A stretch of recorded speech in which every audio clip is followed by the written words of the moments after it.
ধর্ষকের কোনো ধর্ম নাই। সে হিন্দু, মুসলিম, নাকি বৌদ্ধ, খ্রিস্টান, না আলেম জালেম, এগুলো ধর্ম দেখার সময় নাই। আল্লাহ পাক বলেছেন তার রসুলের মাধ্যমে ধর্ষণ হলেই প্রকাশ্যে মৃত্যুদণ্ড দিয়ে দিবে, যেই হোক, সে যেই হোক, সে যেই হোক নাকি, ওর কোনো ধর্ম নাই। সে একজন আলেম দাড়িওয়ালা মানুষও যদি হয় তাকেও এই কাজ করতে হবে। তো চোরের কোনো ধর্ম আছে? ডাকাতের কোনো ধর্ম আছে? তো মিডিয়া আবার টেকনিক্যালি দেখবেন ওইটাকে হাইলাইট করবে বেশি, বিকজ এখানে একটা সুযোগ আছে ইসলামকে ডমিনেট করার জন্য। কিন্তু সেম ঘটনা কিন্তু অনেক বড় বড় সেকুলার প্রতিষ্ঠানে ঘটেছে, ওগুলো কিন্তু আমরা হাইলাইট করতে দেখি না। এটা আমরা বুঝি ইন্টেনশনটা কি। তবে এখানে একটা বিষয় ক্লিয়ার করতে হবে যে পাপ পাপী যেই করুক তাকেই শাস্তির আওতায় আনতে হবে। আল্লাহ পাক তৌফিক ইনায়াত করুন বোঝার। এখন এমন একটা সময় চলছে বাচ্চারাও এগুলো থেকে নিরাপদ না। 5 বছরের মেয়ে, 7 বছরের মেয়ে, কয়দিন আগে দেখলাম যে 2 বছরের মেয়ে, নাউজুবিল্লাহ, তার সাথেও নাকি এরকম ঘটনা ঘটেছে, এবং উত্তরবঙ্গেরই ঘটনা এগুলো। আর এগুলো শহরের চেয়ে এখন গ্রামে বেশি হচ্ছে। কারণ কি জানেন, গ্রামে তো আগে মানুষ এই উন্মুক্ত পোশাক আশাক দেখতো না খুব বেশি। এখন যখন পর্ন চলে আসছে হাতে, বাসায় সব এগুলো দেখছে, তখন গ্রামে দেখবেন ধর্ষণ বাড়ছে না? এটা নিয়ে আমি আলাদা লেকচার দিয়েছি যে কতগুলো ধর্ষণ হয়েছে এই পর্যন্ত। এই বছরই লাস্ট এই বছরই দেখবেন রিপোর্টেড 1337টা রেপের ঘটনা ঘটেছে এই বাংলাদেশে। কি অ্যালার্মিং বিষয়। আর আমেরিকাতে প্রতি 6 জনে একজন রেপ হয়, আর রেপের রাজধানী হচ্ছে সাউথ আফ্রিকা, ওখানে প্রতি 3 জনে একজন রেপ হয়। তো এগুলো কিভাবে হচ্ছে? Only because of pornography. এটা যদি এখনো বন্ধ করতে না পারা যায়, আগামী ভবিষ্যৎ খুব খারাপ হবে। যেখানে সেখানে মানুষ জেনা করবে, যাকে তাকে রেপ করবে দেখে নিয়ে, বিকজ এটা ভিতর থেকে মানুষকে পশু বানিয়ে দিচ্ছে। আমরা জানি এর পিছনে একটা বড় ইন্ডাস্ট্রি কাজ করে, যারা সারা বিশ্বে প্রায় $98 বিলিয়ন ব্যবসা করে পর্ন দিয়ে। শুধু আমেরিকায় ব্যবসা করে $12 বিলিয়ন সারা বিশ্বে। $12 বিলিয়ন বোঝেন? $1 বিলিয়ন কত কোটি বোঝেন? $100 কোটি। বিশাল একটা ইন্ডাস্ট্রি আছে, এর পিছনে টাকা কাজ করে, টাকা, অনলি টাকা। আর এখানে যা দেখানো হয় সবই ফেক, এগুলো কোনোটাই সত্য না, এটা শুধু একটা অভিনয় আর কিচ্ছু না। তো এটা দিয়ে পুরো স্পেশালি মুসলিম যুবকদের ভিতরে এমন একটা পশুত্ব ঢুকিয়ে দেওয়া হয়েছে যে জেনা, ধর্ষণ, বেহায়াপনা এগুলো বাড়তেই আছে দিন দিন। এটা না কমানো গেলে এবং আইনের সুশাসন নিশ্চিত করা না গেলে ধর্ষণ কমবে না, জেনা কমবে না, ইফটিজিংও কমবে না, মেয়েদের অধিকার আর আদায় করা সম্ভব হবে না। এটা আমার মত। বাকিটা আপনারা ভেবে দেখেন, আপনারা অনেক বিজ্ঞ মানুষ আছেন, ভেবে দেখেন কি করলে এগুলো কমবে। যদি না ভাবি, আল্লাহ পাক কি করবেন জানেন? একটা হাদিস বলি খান। জাইনাব বিনতে জাহাশ রাদিয়াল্লাহু আনহা তিনি বলছেন, ইয়া রাসূলুল্লাহ সাল্লাল্লাহু আলাইহি ওয়াসাল্লাম, আনুহলিকু ওয়া ফিনা সালিহুন, আমাদের মধ্যে সৎ লোক থাকা অবস্থাতেও কি আমরা ধ্বংস হয়ে যাব? আমাদের মধ্যে সৎ যে অনেক ব্যক্তি আছে তারা থাকলেও কি আমরা ধ্বংস হয়ে যাব? নবীজি বলছেন, নাআম, হ্যাঁ তোমরা ধ্বংস হবে। ইযা কাসরাতুল খাবাস, যখন নোংরামি, অশ্লীলতা, বেহায়াপনা বাড়তে থাকবে, আলেম জালেম সব ধ্বংস হবে। তা আমরা আমাদের স্বার্থেই কথাগুলো বলবো, কারণ আমরা যদি এগুলোকে প্রতিহত করতে না পারি তাহলে আমাদের বাড়িতেও এই ফিতনা ঢুকে আসবে না? আসবে। দেখে নিয়েন, আল্লাহ পাক বোঝার তৌফিক ইনায়াত করুন, আমিন। তো কওমে লূতকে আল্লাহ পাক কি করেছেন? সুন্দর বালকের রূপে এই জিবরাইল আর মিকাইল আলাইহিস সালামকে পাঠিয়েছেন। এখন লূতের লোকরা বলছে যে তোমার ঘরে যে মেহমান 2 জন এসেছে ওদেরকে আমাদেরকে দাও। নাউজুবিল্লাহ, বুঝতে পারেন নাই? তোমার ঘরে যে 2 জন মেহমান এসেছে, ওই 2 জন মেহমানকে নিতে এসেছে। লূত আলাইহিস সালাম বলছেন যে আমার হাউলাই বানাতিন কুনতুম ফাইলিন, তোমার যদি বিয়ে করার ইচ্ছা থাকে, আমার মেয়েরা আছে, তাদেরকে বিয়ে করার প্রয়োজনে। একজন নবী তার মেয়েকে বিয়ে দিতে যাচ্ছেন, তাও তোমরা এই পথে যেও না। তখন এই কওমে লূতের লোকরা বলছে, তুমি খুব ভালো করেই জানো হে লূত আমরা কি জন্য এসেছি। তখন তিনি বলছেন, আলাইসা মিনকুম রাজুলুন রাশীদ, তোমাদের মধ্যে কি একজনও ভালো মানুষ নাই? এরপরে আল্লাহর আযাব আসলো। লূত আলাইহিস সালাম এবং তার স্ত্রী চলে যাচ্ছেন। তার স্ত্রী কিন্তু আবার ঈমানদার ছিলেন না, সে পিছনে ফিরে বারবার দেখছে। নূহ আলাইহিস সালামের স্ত্রী যেমন ঈমানদার ছিলেন না, লূত আলাইহিস সালামের স্ত্রীও তেমনি ঈমানদার ছিলেন না। নবীর স্ত্রী হওয়া সত্ত্বেও তারা কিন্তু জাহান্নামে যাবে, নাউযুবিল্লাহ। তো এই লূতকে ধ্বংস করলেন আল্লাহ পাক, কওমে লূতকে এভাবে ফেরেশতার পাখা দিয়ে ওই পুরো জায়গাটাকে উঠিয়ে নিয়ে মাটিতে আবার ধসিয়ে দেওয়া হয়েছে। এই জায়গাটা এখন নিদর্শন হয়ে আছে। জর্ডানের পাশে দেখবেন যে ডেড সি, একটা মৃত সাগর আছে না, ওইটা ছিল সেই জায়গা। এখানে সাদুম গোত্র থাকতো, সাদুম, এই কওমের নাম ছিল সাদুম, এরা সমকামী ছিল। এখন আপনার জন্য আমার নসিহত হচ্ছে, নবী সাল্লাল্লাহু আলাইহি ওয়াসাল্লাম বলেছেন, আমি শেষ জামানায় আমার উম্মতের উপর কিছু বিষয় ভয় করি, যে এগুলো আমার উম্মতের মধ্যে ঢুকে যাবে, আমি আশঙ্কা করে ঢুকে যাবে। কি কি বিষয়? এক নাম্বার, যে আমি আশঙ্কা করি যে আমার উম্মতের মধ্যে মূর্তি পূজা ঢুকে যাবে, মুসলিম কিন্তু স্ট্যাচু ওয়ার্শিপ করবে। দুই, আমি আশঙ্কা করি আমার উম্মতের মধ্যে রিয়া ঢুকে যাবে। রিয়াটা কি? লোক দেখানো আমল। রিয়া কি? লোক দেখানো আমল। আমি আশঙ্কা করি যে আমার উম্মতের মধ্যে সমকামিতা ছড়িয়ে পড়ে নাই? এগুলো নবী সাল্লাল্লাহু আলাইহি ওয়াসাল্লাম আশঙ্কা ছিল। দেখেন সবগুলো এখন বাস্তব হয়ে গেছে। আল্লাহ রাব্বুল আলামিন এই সমকামিতার পাপ থেকে আমাদেরকে হেফাজত করুন, আমিন। এভাবেই ইতিহাস রিপিট হয়েছে। আল্লাহ পাক এদেরকেও ধ্বংস করেছেন। এর আগে আল্লাহ পাক নূহ আলাইহিস সালামের কওমকেও ধ্বংস করেছেন। কি কারণে? তারা লাত, এই যে ইয়াগুস, ইয়াউক, নাসর, এরকম কিছু স্ট্যাচু ওয়ার্শিপ করত। এক পর্যায়ে আল্লাহ রাব্বুল আলামিন 950 বছর দাওয়াত দিয়েছেন নূহ আলাইহিস সালাম তার কওমকে। 950 বছর দাওয়াত দেওয়ার পরেও তার কওম যখন আল্লাহর আনুগত্য করলো না, আল্লাহ রাব্বুল আলামিন মহাপ্লাবন দিয়ে তাদেরকে ধ্বংস করে দিয়েছে। এভাবেই যুগে যুগে ইতিহাস রিপিট করেছে। আমাদের নবী মুহাম্মদ সাল্লাল্লাহু আলাইহি ওয়াসাল্লামের সময়ও এই হিস্ট্রিটাই ছিল। আবু জাহেল, আবু লাহাব, উতবা, শাইবা যারা ছিল, তারা মূলত সমাজটাকে দ্বিখণ্ডিত করে ফেলেছিল, খণ্ডে খণ্ডে ভাগ করে ফেলেছে। ডিভাইড অ্যান্ড রুলের মতো সমাজে সুদ ছড়িয়ে দিয়েছিল, জেনা ছড়িয়ে দিয়েছিল, পরকীয়া ছড়িয়ে দিয়েছে এবং শিরক ছড়িয়ে দিয়েছে এবং গোত্রীয় হানাহানি চলছিল। এরকম একটা অবস্থায় নবী সাল্লাল্লাহু আলাইহি ওয়াসাল্লাম ওই সমাজের মধ্যে আসেন নবী হিসেবে। এসে মাত্র 23 বছর সময় নিয়েছেন। কত বছর? মাত্র 23 বছর। আমাদের তো সমাজ সংস্কারের শতাব্দী পার হয়ে যাচ্ছে। এক একটা রেভলিউশন দেখবেন শতাব্দী পার হয়ে যাচ্ছে, কিন্তু কোনো আলটিমেট রেজাল্ট নাই। নবী সাল্লাল্লাহু আলাইহি ওয়াসাল্লাম 23 বছর সময় নিয়েছেন, মাত্র 23 বছর। এই 23 বছরে কোরআন এবং হাদিস এই দুটোকে হাতে নিয়ে নবী সাল্লাল্লাহু আলাইহি ওয়াসাল্লাম সমাজের প্রত্যেকটা জাহিলিয়াত উপর থেকে সরিয়ে দেন নাই, শেকড় থেকে উপরে ফেলেছেন।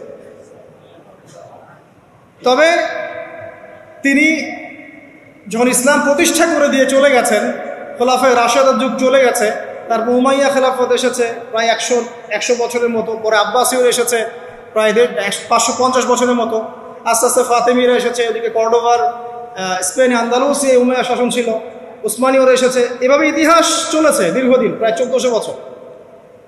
শেষ পর্যায়ে গিয়ে নবী সাল্লাল্লাহু আলাইহি ওয়াসাল্লাম কিছু ভবিষ্যৎবাণী করে গেছে, যখন শেষ জামানাগুলো আসবে তখন দেখবে তোমরা সমাজে সুদটা ছড়িয়ে পড়বে বেশি, জেনা ছড়িয়ে পড়বে, পর্ন ছড়িয়ে পড়বে। পর্ন কথা তো তিনি বলেন নাই, বলেছেন অশ্লীলতা ছড়িয়ে পড়বে। এখন আমরা বলছি এটা পর্নোগ্রাফি। তিনি আরও বলেছেন সময়গুলো সংক্ষিপ্ত হয়ে আসবে, মানুষের হঠাৎ মৃত্যুর পরিমাণ বেড়ে যাবে, অনেক কিছু বলে গেছে। দিন চলে যাবে মনে হবে একটা ঘন্টার মতো চলে গেল, বছর চলে যাবে একটা মাসের মতো, মাস যাবে একটা সপ্তাহের মতো। অনেকগুলো সাইন তিনি বলে গেছেন। মুসলিমদের মধ্যে বিভক্তি বাড়তে থাকবে, হত্যা, হারাজ বাড়বে। হারাজ, হত্যা মানে হারাজ, মানে একজন ব্যক্তিকে হত্যা করা হবে, সে জানবে না আমাকে কেন হত্যা করা হবে, আর একজন ব্যক্তি হত্যা করবে, সেও বুঝবে না কেন তাকে মারলাম। ফাসাদ বাড়তে থাকবে, উঁচু উঁচু অট্টালিকা নির্মাণের প্রতিযোগিতা বাড়তে থাকবে। হচ্ছে না এগুলো?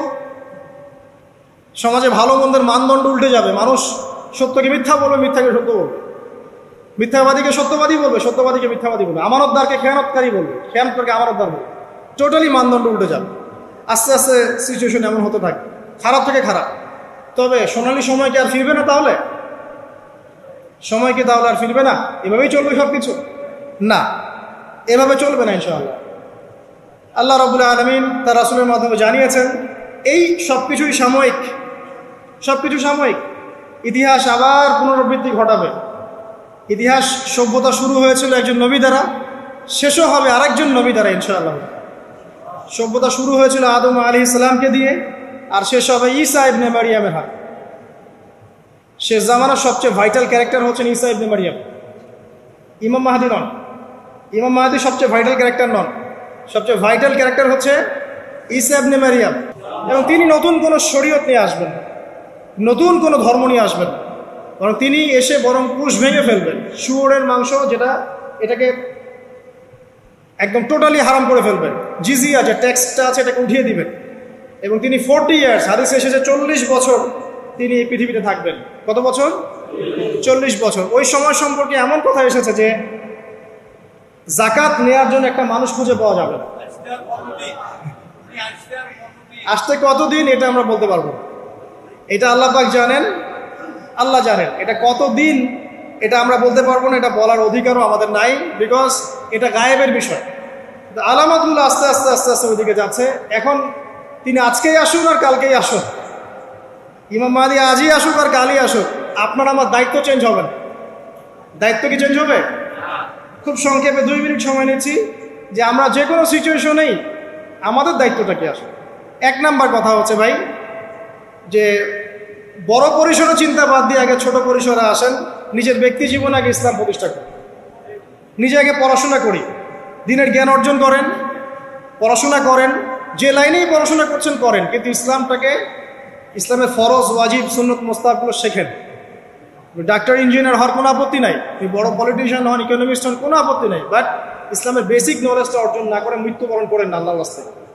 2 নাম্বার, কোরআনকে সময় দেন, কোরআনটাকে স্টাডি করেন, হাদিসটা স্টাডি করেন, আল্লাহ পাক তৌফিক দান করুন, আমিন।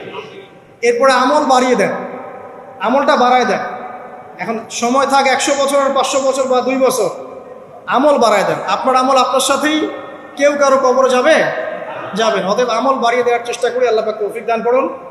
আমল বাড়ানোর সবচেয়ে সেরা পদ্ধতি হচ্ছে রাসূল সাল্লাল্লাহু আলাইহি ওয়াসাল্লামের সুন্নাহ মতো জীবন গড়া, নবীর সুন্নাহ মতো জীবন গড়া। প্রত্যেকটা কাজ রাসূল সাল্লাল্লাহু আলাইহি ওয়াসাল্লামের সুন্নাহ মতো করেন, ইনশাআল্লাহ প্রতিটা কাজই নেকি হবে ইনশাআল্লাহ। আর কি বাড়াবো? আদর্শ পরিবার। এটা বারবার আমি একটা কথা বলি যে আদর্শ পরিবারের কোনো বিকল্প নাই। পারিবারিক আদর্শ, পারিবারিক মূল্যবোধ সবচেয়ে বড় শিক্ষা। এই শিক্ষাটা অন্য জায়গায় আপনি পাবেন না। সো পারিবারিক আদর্শটা ঠিক করার চেষ্টা করি আমরা। আমাদের বাচ্চাদের প্রতি সচেতন হই, কার সাথে মিশছে, কি করছে, ওদেরকে ডিভাইস এডিক্টেড হতে দিয়েন না, এত সহজেই স্মার্টফোন ওদের হাতে তুলে দিয়েন না। বাসায় ছোট ছোট মেয়েদের ব্যাপারেও সচেতন হন, তাদের ব্যাপারেও খেয়াল রাখেন, তাদেরকে নিরাপত্তায় রাখেন। পর্দা, এটা তো বলতেই হবে, এটার কোনো বিকল্প নাই। যে যাই বলুক না কেন, আপনার ইজ্জত সম্মান আপনার কাছেই, এর কোনো বিকল্প নাই। রাসূল সাল্লাল্লাহু আলাইহি ওয়াসাল্লাম এবং আল্লাহর বিরুদ্ধাচরণ করে আপনি প্রগতি অর্জন করতে পারবেন, আপনি উন্নতি অর্জন করতে পারবেন, পারতে পারেন, সেটা বস্তুবাদী। পরকালে এর কোনো অস্তিত্ব থাকবে? থাকবে না। আর কি করতে পারি আমরা? আমরা হালাল অর্থনীতি সার্চ করতে পারি। হারামে যারা যারা আছে আজকে তওবা করি, আজকের এই লেকচার যাদের কানে যাবে, আমরা দোয়া করি আল্লাহ পাক সবাইকে হারাম রিজিক থেকে ফিরিয়ে নিয়ে আসুন। বারবার একটা কথা বলি ভাই, আপনার আমল নামায় যতটুকু রিজিক আছে এর একটা দানা না খেয়ে আপনি মৃত্যুবরণ করবেন, আপনার মৌত হবে না। এখন আপনার রিজিকটা আপনি কি অবৈধ পথে চাচ্ছেন না বৈধ পথে চাচ্ছেন, এটা আপনার ডিসিশন। আপনি যদি বৈধ পথে চান, ওই পরিমাণ রিজিক আপনাকে খাওয়াবেন আল্লাহ পাক, তারপর মৃত্যুবরণ করবেন। আর যদি অবৈধ পথে চান, সেটাই খাওয়াবেন, খাওয়াই মৃত্যুবরণ করবেন। আপনি ডিসিশন নেন কোন দিকে যাবেন। আর রিজিকের মালিক আল্লাহ আমরা খালি মুখে বলি, মনে কিন্তু বিশ্বাস করি না। মনে যদি বিশ্বাস করতাম তাহলে আমরা কিন্তু কখনো সুদের ধার ধারতাম না, আমরা ঘুষ দুর্নীতি করতাম। কারণ আমরা করছি কেন? মনে করছি যে আমি এটা করলে রিজিক পারবো।